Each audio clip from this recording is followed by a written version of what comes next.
of three opinions when a person says you can acquire and a donkey could acquire, right? You and a donkey. So while Jul's getting ready, we'll just review the three opinions. So you and a donkey, Rav Nachman says you acquire half of it. Whatever you can acquire, you acquire. Rav Nuna says 0. The fact you put a donkey in means I don't want to give you anything. Rav Shesha says, no, the fact that I put a donkey in doesn't mean anything. You acquire everything. From that, we had a question from Truma, that when you take off Truma, even though this melon over here has a part of it that's sour, the rest of it is sweet, so the sour part can't exempt everything else from Tevel, the sweet part can, maybe nothing should happen. Yet we see it's not true. If you just add on a little bit more melons that you're taking off, then the rest of the produce is Truma. So that's not a proof, because really, biblically anyways, you're allowed to take off bad fruit, and it will exempt everything else from being tevel. How do I know? Because the Torah tells us that you should take off from the choicest food. When you're taking off truma, take off from your best, because if not, you're going to be carrying a sin. Well, let's think. If taking off bad to exempt the rest of your produce doesn't work, so then you didn't carry a sin at all, right? It has to be that when you take off the bad and it exempts the produce, that really that's good. You've accomplished the mitzvah truma, and there the Torah says yes, but you're going to carry a sin, because we don't want you to do that. Take off the choicest. Take off your best. You have 50 apples. Take off the best apple. If you don't, you're going to be carrying a sin. If you take off the sour apple, the one that's rotting, so you're carrying a sin because you did it and it works. And since it works, you carry a sin. If it didn't work, what did you do?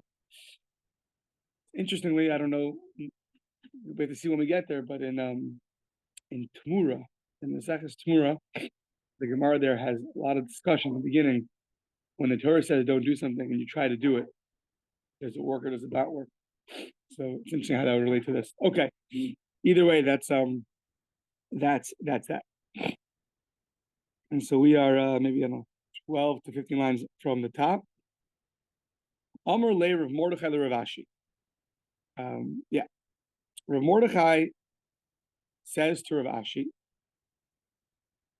Oh yeah. So Amr le Rav Mordechai le Rav Ashi, Masiv Rav Avia Tiyufta. He said over there, Rav Avia had a big question on this idea that you can say two things. One of them is like a chamor, it means nothing, and the other one, it means something. So we're gonna have a big question on the fact that it should be a full acquisition. This is a good example, Jules, of yesterday. You and a donkey. So it's a funny case. Who's gonna say that? You're right, but if we teach that case, now you could apply it or ask questions to other cases. For example, probably a very common occurrence. Ma'isa b'chamish nashim, 5 women, and 5 of those women, 2 of them are sisters. And the one guy is sick of being single. He takes a basket, takes a basket of figs, probably equivalent of a diamond ring nowadays. Yeah. And now there's a few details here which the Gemara needs for Kiddushin. Not so relevant to us, but you should know it was really their produce. It just happens to be it was Shel Shviyas Haisa. It was the 7th year, so therefore the fruit is now ownerless. The Amar, and he says to them, Hare kulchan mikudeshesli b'kalkolazos. All of you are married to me, and it sounds like they all wanted it too. So he's in trouble, or they're in trouble. I don't know. Depends how you look at it. So the kibla achas mehen ayidei kulan. So one nice lady was the messenger for the other 4, and she accepted the kiddushin on behalf of everybody else. Now, 2 of them are sisters. You can't marry sisters. Okay. So now what happens? So this is equivalent to you and a donkey. Not that the women are the donkey. It's just in one statement, you are putting 2 things together. 3 women you could acquire. 2 women you can't acquire. What is that? That's pretty stubborn though. You said it on me. So for the thousands of viewers on the East Coast, they're not going to move to Portland now. So okay. So now what happened? Amru Chachamim, the Chachamim rule, Ein Achayos Mikudashos. So the sisters are not married. Achayos are the Ein Mikudashos, but Hanakers Mikudashos. So he's 3 for 5. In baseball, he'll make it right to the Hall of Fame, right? He's 3 for 5. So 3 women he got married to, and 2 women he cannot get married to because they are sisters. So it says the Gemara, hold on, Va'amai at v'chamorhi. it should be the equivalent of you and a donkey, meaning if you hold that nothing is acquired, so since you can't acquire two of them, you should not be able to acquire even the three of them. So what do you see? That you definitely can acquire something. Yeah. So sounds like Rav Sheshas against the other opinions. So now this is interesting. Amrlei. So get the names down. So this was Rav Mordechai said to Rav Ashi that Rav Avia had such a question.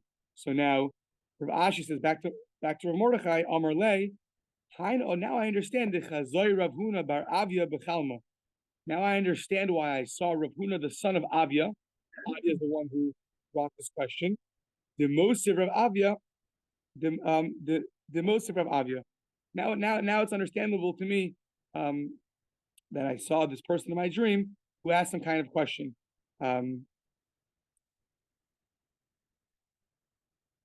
Yeah. So since he saw this son of Avi in his dream, and now he understands that it was Rav Avi who asked this question. So okay, fine. So says the Gemara, but fine. Now we say, but hold on, that Gemara in Kiddushin, Lav miyukimna. Didn't we not already establish that the reason why that case works is the Amar haruya mikem labiyat iskadishli. We're missing a detail. The guy said that only the ones who are fitting to have relations with are married to me. So meaning he's acquiring 5 women, but in his acquisition, he's expressing the fact that he only wants to marry people that can have relations with him. So the 2 sisters are excluded. That's why it's not similar to At v'Chamor. There's another detail here that we were missing. He explicitly said, I'm marrying you 5, but only the ones that are fitting to have relations. And oh, good. The Rashbam asked your question.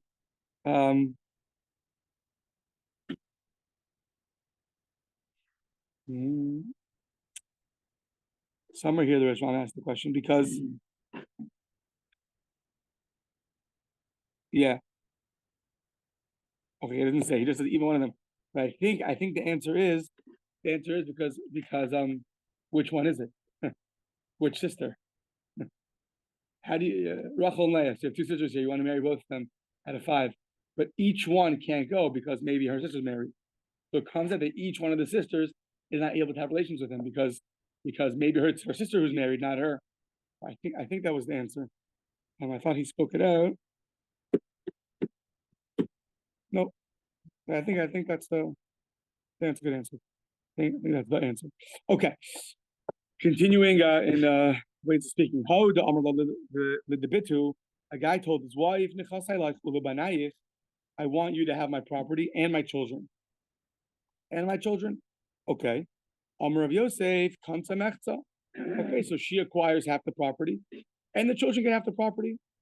The Amar of Yosef, how do I know this? Tanya Rebbe Omer, I'll bring you a proof that when you say I want my wife to acquire and the children, that you're giving half to her and half to him. So I guess what would be the other option? What would you have thought? I want my wife to acquire and my children to acquire. So that's what we say. But what else would you have thought?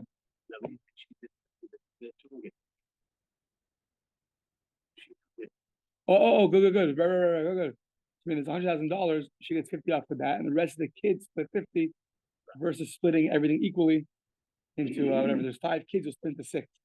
Oh, very good. So, but how do I know? Because meaning we're bringing a source to show you. Meaning you would have thought that I want you and my children to have the property means she'll accept the inheritance like one of the children. Good. So how do I know this? Rabbi Omer v'haisel Aaron lebanov, mechzel Aaron mechzel lebanov. So by Aaron Cohen, it talks about the lechem upon him, the special bread that would be baked by the Kohanim. So we say that half of the bread goes to the goes to the Kohen Gadol, goes to Aaron, and the other half goes to the children. There's a discussion exactly how much, but it sounds like 5 goes to the Kohen Gadol, and at least according to one opinion, that 5 goes to Aaron and 5 goes to his children. Okay, the Rashban points out, you have to look in Masechtas Yoma. Really, there was 12 challahs. So why are we splitting a 5 and a 5 and not 6 and 6? Fine. Okay, either way. But he gets 5 and the children get 5. So what do you see? The Torah says, V'haisel Aaron u'labana. The Torah says Aaron and his children should get. So how do you divide it up? So mechzel Aaron, mechzel labana. He gets half of the special bread, and the children get half of the special bread. So you see from there, when you say for 2 people, what you mean is half for you and half for you. Says the Gemara, that's not a good proof. Why not? The Kohen Gadol is anyways, he's getting at least as a Kohen. He's not getting worse than a Kohen. He's just getting more than a Kohen. So he was fit for something already. But the woman here who was not fit for anything, therefore you can't bring a proof. Amar le'Abaye, Bishlam Hasam Aaron bar chalukahu. He's anyways going to be part of the division of the bread. Lahachi period barachmana lemishkal paga. Therefore, the Torah explicitly spoke out, you take half. Because if you didn't speak that out, you would think he gets like everybody else. However, Isha la bas Yerushahi. So Isha is not a bas Yerusha here. And here, what Stevie pointed out, Daya shetitol ke'echad min abanim. It's enough for her to receive like everybody else. So if you receive nothing, right? I mean, it's always take the minimum, right? So if you're receiving nothing and now you get boosted up to something, how much something do you get? You go from 0 to 60? Not like Jules' new car. You go from to like one of the sons, or you get even more than that. So why should you say you get even more than that? Maybe we're just including you in the Yerusha. We're not giving you more than that. But if you already were included, if you're the Kohen Gadol, you're going to get anyways. So now when we say you get, we must mean you get more than you would have got originally. Therefore, you can't bring a proof from the Torah to our case. Okay. Story time, sort of. So, V'ha'ovda Havi ben Aharda, doesn't tell us the details, but this happened in Aharda, and what happened? The Agbe Shmuel Palga, and he gave the woman half for Tiveria. It happened in Tiveria. This was from Page News. Yeah, this happened in Tiveria. I don't know if it'll happen at the same time, but with Tiveria, the Agbe Rabbi Yochanan Palga, and Rabbi Yochanan Tiveria took half. Okay. Vesua, furthermore, Yasser Yitzchak Bar Yosef Amar. When Rav Yitzchak Bar Yosef came, I guess again from Eretz Bavel, he said, "This is similar. Hahu dami.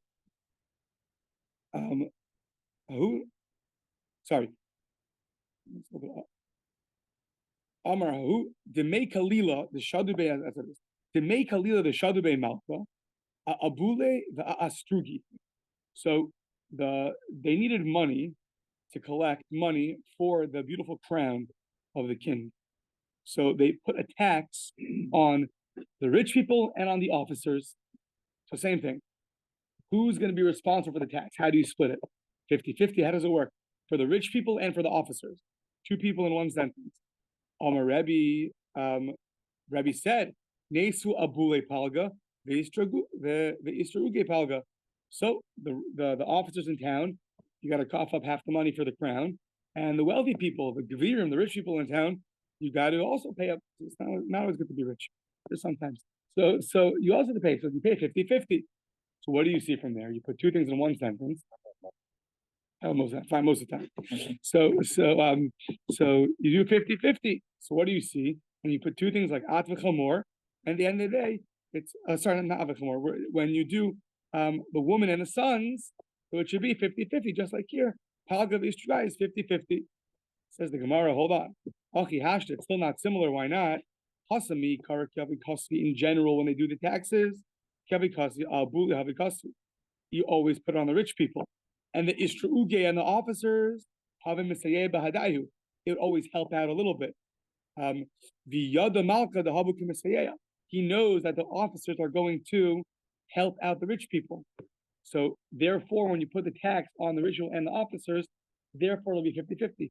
Similar logic as before, is that the officers always were helpful anyways in the taxes. So now when he wrote it explicitly for the officers and for the rich people, he means not from 0, to, he doesn't, it's not going from 0 to 50. he's going rather from you already were paying anyways. I just want you to pay more now. So, but in our case, but hashta mida ksivi abuli vastrugi.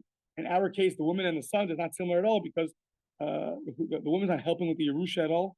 So therefore, in our case, you can't bring a proof that a woman and a Yerusha is going to be 50. That's right. King needs a new crown. You got no choice. So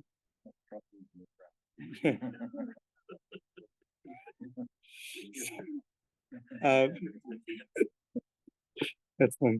Good for costume. So Master Rabbi Zera. The honey palga, by our case, a woman and the children, there's no one writing to make it 50-50, therefore you can't bring a proof. Okay. Korban mincha, you got to bring flour. How much flour can you bring? At most 60 measurements, 60 isarim.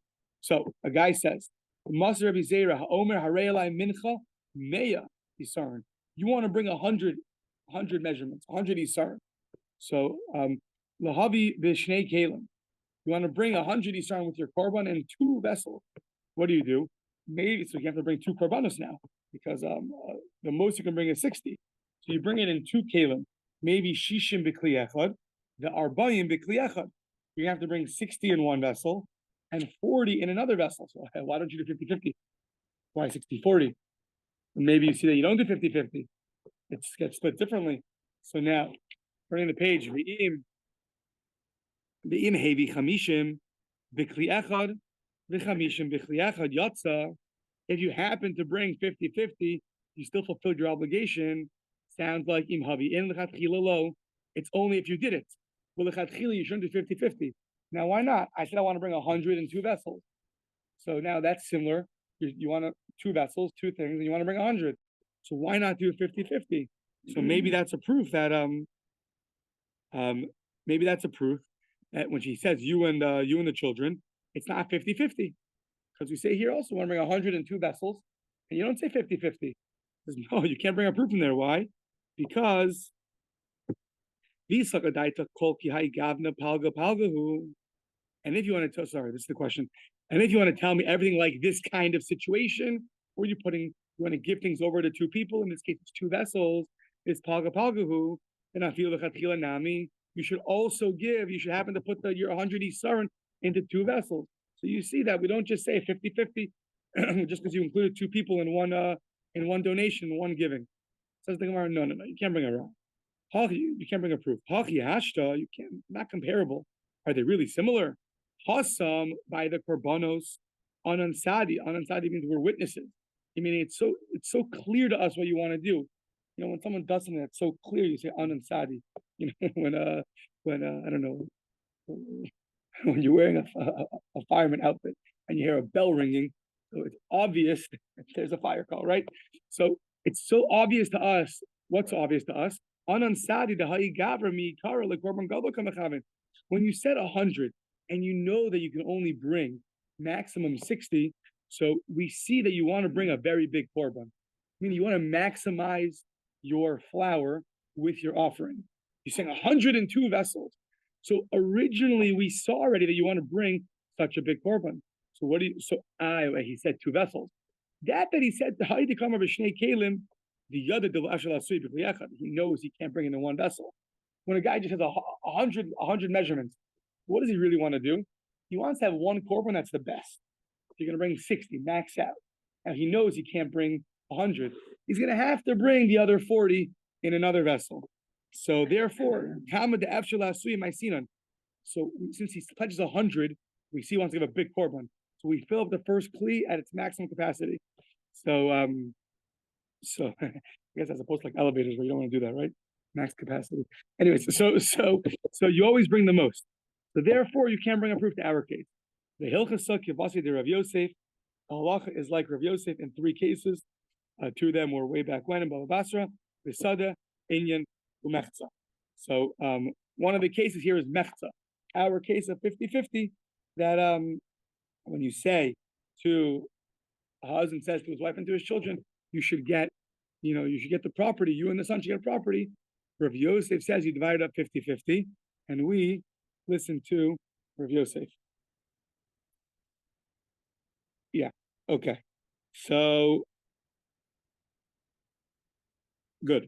Hahu the Shadar Piskate, the Shirai Lebese, a guy decides to send some clothing, some fabric, different materials to his house. And in this person's house lives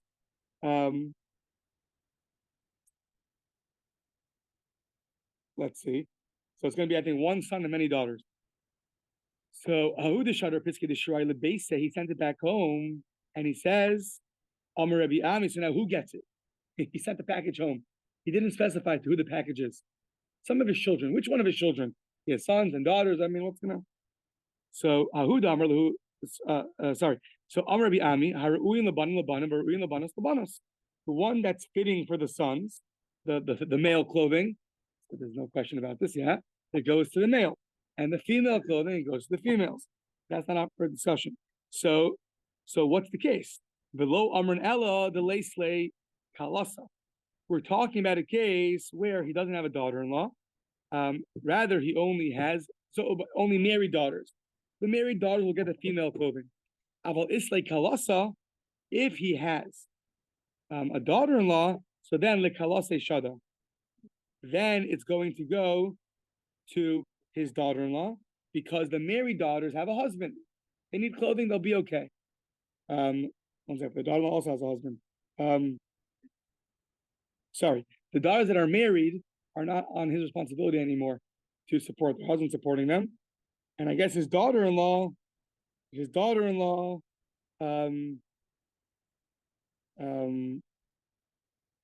I guess his daughter-in-law, he feels he wants to support. I don't know why the daughter-in-law. One second. His husband too.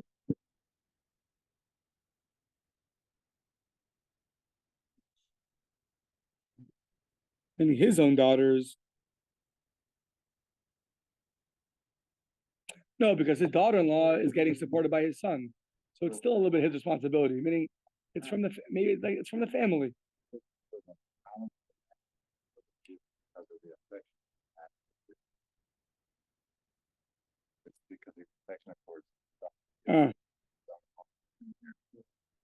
Okay, yeah, the Rashan doesn't explain.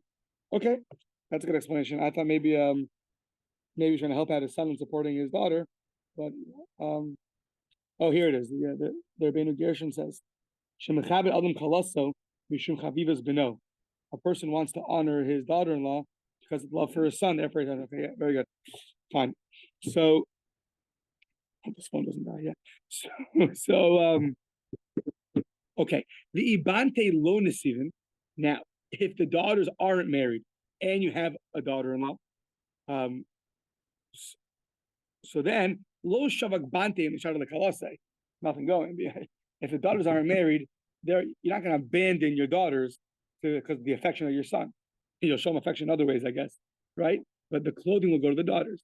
At the end of the day, male clothing in a package in Amazon Prime, it arrives. The suit goes to the son. The dresses goes to the daughter. You have a daughter-in-law and married daughters. First dibs is only one dress. It goes to the daughter-in-law. You have not married daughters. The dress will go to the not married daughters. Okay. So now, Hahuda Amar Lahu Nechasai Lebanai. So a guy says on his deathbed, Nechasai Lebanai. To his children, plural. He only has one son. So now he has daughters. So the Gemara is going to know, we're going to ask now, do we call our one son in the plural or not? Now it's interesting that sometimes we do refer to things in the plural out of respect. For instance, Hashem, Elokim. They point out Elokim is plural. Why are you calling him plural? It sounds very, no, you're being mechabed him, you're honoring him. That's right. So other examples also. So here too, do people refer to their son in the plural or not? Now, if they did, so he says, Nechasai lebanai, my property, my nechasim, my inheritance is going to go to my sons. Do you mean only to your son, or you mean to your son and to others? So, Havale bra ubarta, he has a son and a daughter. Mi karo in shila bra banai. Do people call their children banai or not? Odilma karo in shila bra banai. And therefore, it's going to end up going to the daughter as a present. because you're saying to my sons, it's not just you don't refer to your one son in the plural, must be referring to your daughter also. So now, let's bring a proof. Amar Abaye Tashma. Tashma Ubnei Dan Chushim. Dan only had one son, Chushim, and yet in the Torah it's referred to as Ubnei Dan Chushim, right? Ubnei Dan is plural, so yet you see you could refer to your son in the plural, Bnei Dan Chushim. They point out, by the way, that first of all, he only had one son. I was listening on the way here this morning. Very interesting. This son we know from in Sota, he was actually deaf. He was a deaf son, and we know they were fighting over about burying Yaakov. You know, Esau was fighting with the tribes how to bury Yaakov. He gets up, he goes and cuts off Esau's head, and the head ends up in Maris Machpelah. It's interesting. So but they point out, you can imagine at the family gathering, everyone has so many children. Benjamin had 10 sons. Comes down with a deaf son. He can't learn with his grandfather. No one likes him in yeshiva. Like, what's going to be with this? But they say when they do the counting in Bamidbar, so Dunn has over 60,000 descendants, right? He's from the top of the tribes in numbers. He said, you don't know when the Nat is going to come. You don't know. You have one kid now, later, you don't know which one's going to be, but it's interesting. But yeah, Chushim is the one that cut off Esau's head and sent it over to, and rolled into, I believe that's in Sota, yeah. It's actually this week's Parsha when he's buying Maris Machpelah. There's a good shir here on Shabbos during the Kiddush. I'm not sure if I'm going to speak about it. I'll tell you afterwards. Either way, there's a beautiful shot from the Vilna Gaon. This week's Parsha about Esau and his head and Maris Machpelah. Okay. Amar le Rava. So now, Rava says, Dilma, no, it doesn't mean B'nai Dan Chush, not a proof. Maybe you just mean that the children of Dan are going to be as there'll be so many. They're going to be so many. They're going to be abundant, like the reeds of like clusters of reeds, which ended up happening. He had over 60,000 descendants. That's what it means. You can't prove from there that plural sons refers to one son. Ela Marava. So we'll go to a different passage. B'nai Palu Eliyav, the sons of Palu. This is from Bamidbar. The sons of Palu is Eliyav. So what do you see from there? That the children of Palu, children plural, are Eliyav. Rav Yosef Amar Ubnei Esan Azariah. He goes to Divrei Yamim and he says Ubnei Esan Azariah. The children of Esan are Azariah. They bring up a nice idea from the Netziv. I believe in the footnotes. It's a very nice idea that why is Rav Yosef running to Divrei Yamim for a pasuk? What's wrong with the Chumash? He said the Chumash was written by God. Divrei Yamim was written from Nevi'im. Maybe it's more speaking in the Lashon Bnei Adam. Maybe it's more better proof when it's a person writing it than when God's writing it. Meaning it's because it's more. We're trying to figure out, do people refer to the son as sons? So maybe the book that's written, from the prophets in the language of prophets is more similar to our case in the language of God. So then I was wondering what she doesn't talk about. Then what did the first opinion hold? Too good. So that we know already, the Torah in the Dharma, it says all the time, the Torah is written in Lashon Bnei Adam. It's written in, God has arms and all these things. That's not what it means. The Torah is specifically written in Lashon Bnei Adam. It's written in the language of man. So I'm just trying to defend the other opinion. That's why he didn't go to a pasuk in Divrei Yamim, because the Torah itself is written in Lashon Bnei Adam. So that's interesting. What those two now? What are they arguing about? Is I don't know how much Lashon Bnei Adam. Yeah, we have to look up inside. I don't know. A person says that my inheritance is going to go le banai to my children. Nechasai le banai. Okay. Nechasai. Oh yeah.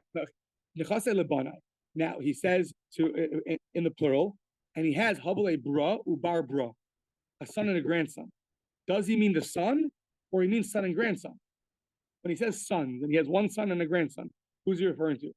So karu inish lebar bra, the bar bra, karu inshi lebar bra bra. Hello, do people refer to their grandchildren as son? Meaning saying sons, but he means to say is a grandson referred to as a son also or not?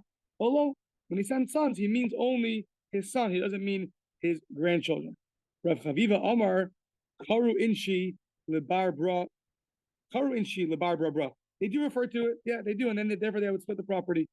Mar Baravashi Amar Lo Karuinshi lebar bra. Nope, they're not. Then they do not, and therefore they will also split the property. Tanya Kivasi the Mar Baravashi. The Brisa supports Mar Baravashi. Hamudur Hana. A guy says, I do not want to have any hana, any pleasure, any enjoyment from my children. Mutter be b'nei banim. He's allowed to get enjoyment from his grandchildren. You can't go to your son's house for Thanksgiving, but you're more than welcome to go to your grandson's house. Right? You can go to his property. So I don't know if the response speaks this. I just point out that it's the proof from Nadarim is specific because the Gemara in Nadarim it says when you make a vow, right? So many Mishnayos there, it always says that we go after Lashon B'nei Adam. The Gemara has so many examples. You take a vow from this, from that, kind of what it includes or what doesn't include. And there the Gemara says all over the place that it goes Lashon B'nei Adam. So therefore it fits very nicely that we're trying to say how do people speak, refer to their children and grandchildren. So therefore, yeah. So 4%, we have 15 minutes left. Okay. The answer is yes. Fine. So it says the Mishnah, next Mishnah. So Iniyach Banim Gedolim. So you leave over adult children and you leave over little children. Not you, a person dies and leaves over some over bar mitzvah, some under bar mitzvah. So now he goes to the property and he improves the property. So he invests in the property, he builds up, I don't know, he ran trampolines, garages, whatever he wants. He takes the money and he built the property. And then he built the laundry, he built the sauna, like that. So then before whatever he needs. Hishbichu Gedoli as an custom. For now, Hishbichu La'emta. That La'emta here is referring to it goes for everybody. The middle. But it means it goes for everybody. So if he goes and takes money and improves the property, it's an improvement for everybody, as opposed to what? The next one. In Amru, the older brothers say, Ooh, Mashi, Niach Abba, look at our father left over. Arianu O Simba Ochum. We're going to take this property and we're going to go improve it. So then the improvements go to themselves and not everybody else. So if you just improve it in general without specifying, so you're working hard for the sake of all your siblings, not just you. If you explicitly said, look, we're going to work and we're going to do, so that's going to go to you, that's going to be all the added, the money that accrues from your investment is going to go to the older children. Okay. So now, the Chena Isha, we're going to talk about exactly what the case of Isha is. So the Chena Isha, she's Bichat Nechasim, so to a woman, so if she goes and her husband died, and we're going to talk about a woman that somehow is inherited. It doesn't mean that she's eating off the book. It means that she's, there's not going to bring on 5 examples of what kind of woman that's inheriting. But a woman that inherits has the following, the Chena Isha, she's Bichat Nechasim, she's Bichat. She takes the property, improves it.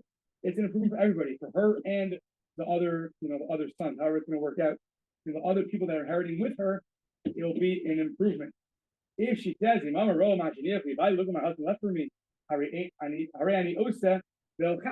to work and I'm going to do, so then then that improvement of the property will go to herself. The Gemara is going to ask on each one of those last 2 cases, why are you teaching me this? I already know the formulation from the first part of the Mishnah. If you don't say anything, it goes to you. If you say it for everybody, it goes to everybody. If you don't say anything, it goes to everybody. If you say, look at all my work, it'll go to you. The Gemara is going to ask them why the Mishnah has to repeat itself by a woman. What's the uniqueness? Why would you affect it from it? Fine. Let's see if the Gemara says that. Yeah, that's Gemara. So Amr of Chaviva, trying to make up some walk around. Amr of Chaviva, braider of Yosef, Chaviva, the son of Yosef.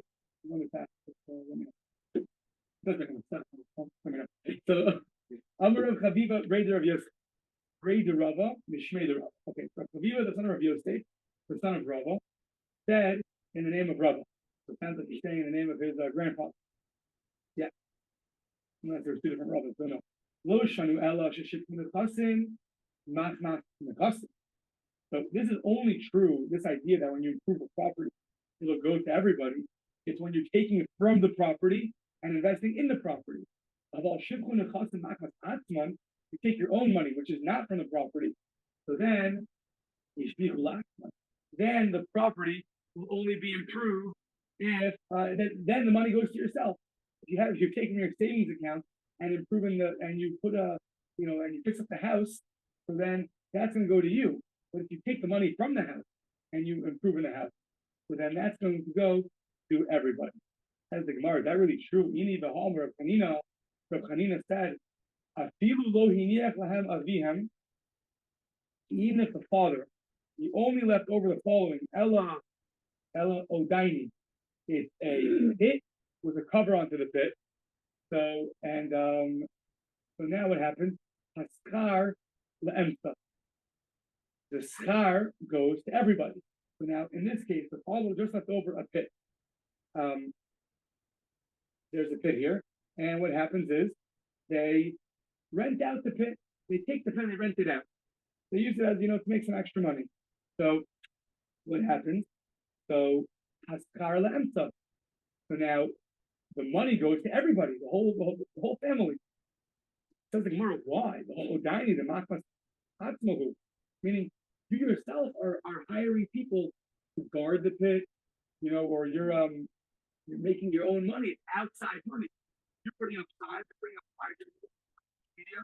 You have a pit that you want people to use, and believe it or not, everyone's running to you to use your pit.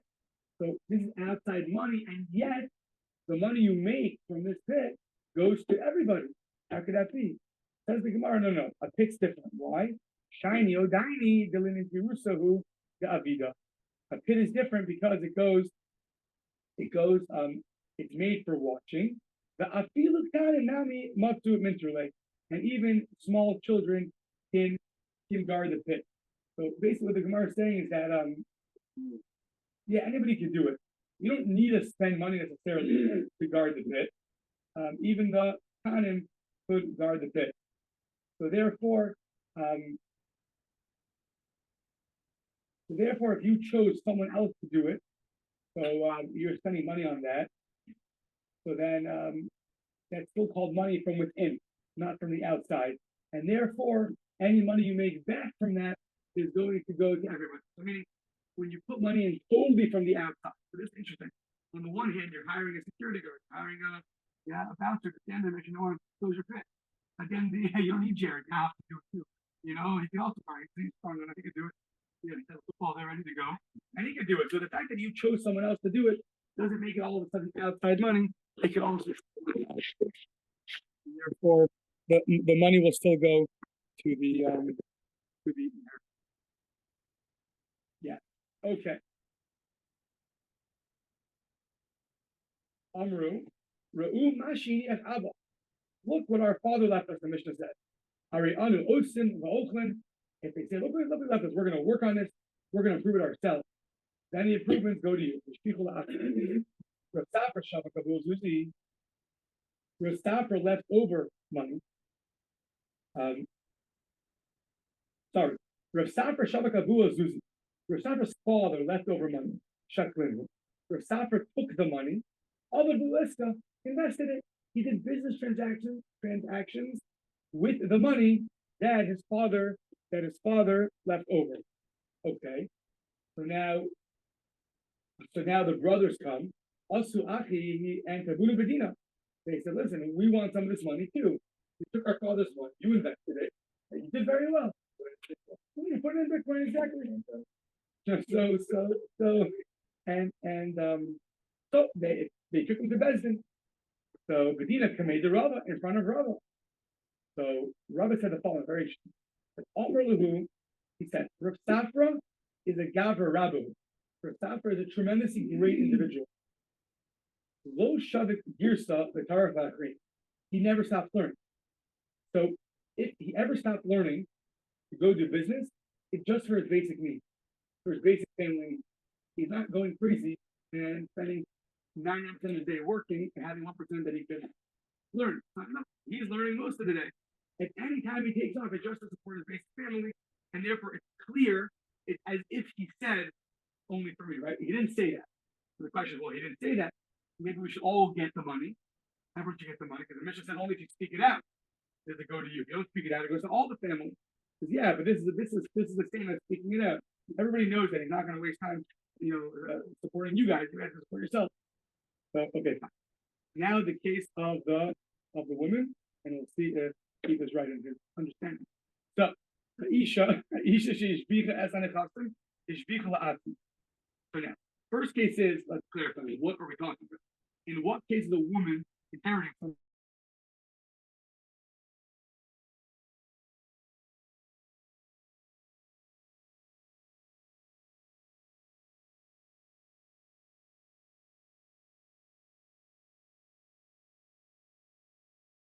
direct?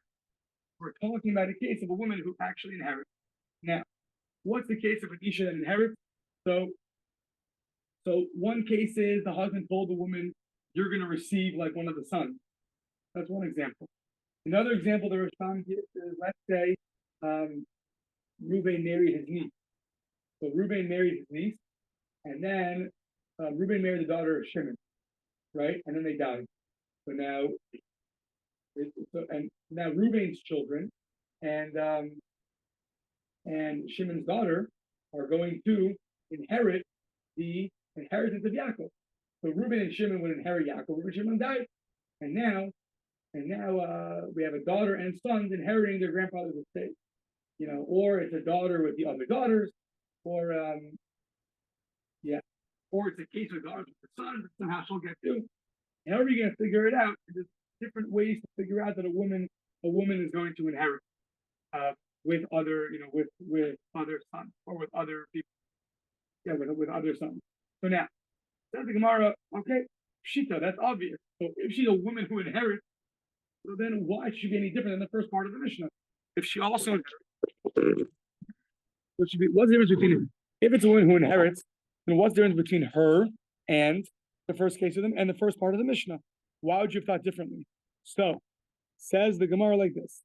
You would have thought, Darka, it's not the derech, it wasn't the way, the mitrach, for her to go and invest in property, right? It's not the way for a woman to go out into the world and invest in all these things. She stays closer to home. So therefore, Afal Gav Deloy Parish, even though she didn't express that she's only doing it for herself, but it's Kamod de Parish dummy. That's what you would have thought. Kamash Malon, it teaches you if she doesn't express that she's investing for herself, even though it's not the way of the woman to go out and invest for everybody else.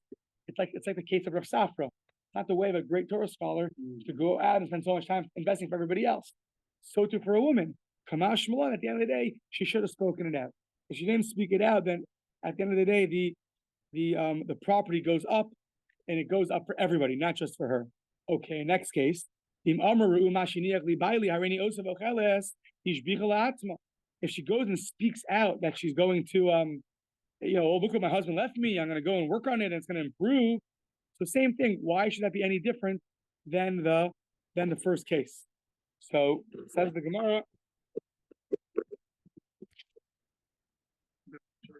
Okay, says the Gemara that what? Shita. That's obvious. I mean, if you speak it out, you speak it out. We learned that already. Mahu gave the shvichel milsa. Mahu gave him the shvichel milsa. The Amri the Tarfa Kami Yasmi. So Akuli Achla Kamash Shmala. If she speaks out that she's working for herself, what would you have thought?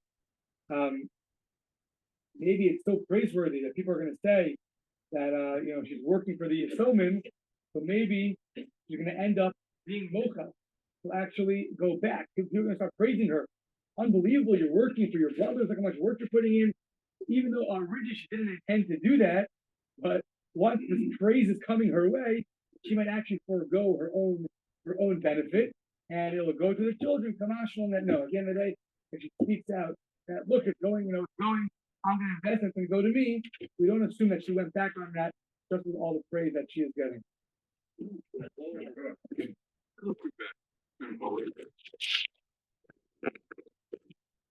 Thank you.